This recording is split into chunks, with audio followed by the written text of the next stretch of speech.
Toc et Porcelaine 2015, c'est l'occasion de voir de près cuisiniers et porcelainiers. Plus que jamais, la gastronomie et les arts de la table fusionnent sur les tables réputées. Pour une manifestation telle que Toc et Porcelaine, l'ensemble des porcelainiers doit pouvoir présenter sa vitrine et son savoir-faire. Il y a des transmissions de savoir-faire et de toute façon, que ce soit la fabrication ou la décoration de la porcelaine, ça reste une spécialité, c'est un art et de toute façon, ça passe par un apprentissage. Pour cette édition, parmi les nouveautés, la compétition des futurs professionnels de la restauration. Et je suis ravie d'avoir tous ces jeunes parce que c'est des futurs confirmés, parce que les confirmés qui seront là tout à l'heure sur le podium sont passés par là, à leur place, et ils avaient les chocottes tout pareil que vous. Donc c'est formidable parce qu'on les voit vraiment motivés, plein d'adrénaline, plein d'envie.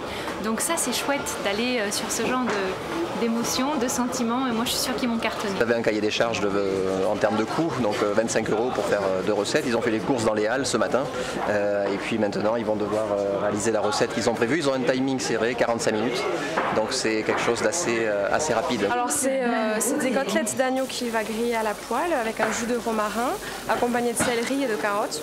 On a choisi le céleri parce que on en cultive un petit peu en Limousin, puis c'est de saison, c'est un produit qui est fort. Et puis pour l'agneau, on a choisi de l'agneau du Baronnet qu'on a acheté sous les halles ce matin et ça permet de mettre en valeur un produit local. Soulagé, mais pire qu'un marathon. J'en ai jamais fait, mais j'imagine que c'est pire. Toc et Porcelaine est une biennale qui se prépare très en amont, comme par exemple avec le chef étoilé David Boyer au château de la Casine. Alors on va faire un pot-au-feu de canettes avec un bouillon infusé au massis et au gingembre.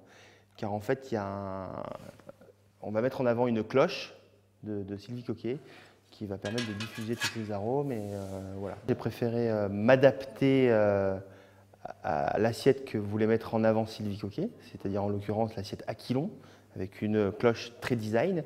Et en fonction de cette assiette, j'ai pensé à ce plat, qui est un de mes plats signature.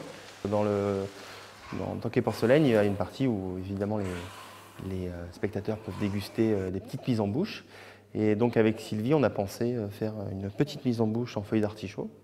Alors la surprise, c'est qu'en fait, ces feuilles d'artichaut seront sérigraphiées. Une autre surprise sera réservée aux 100 premiers dégustateurs, mais pour tout savoir, il faut être ce week-end à Toc et Porcelaine. Allez, on a l'assaisonnement qui arrive.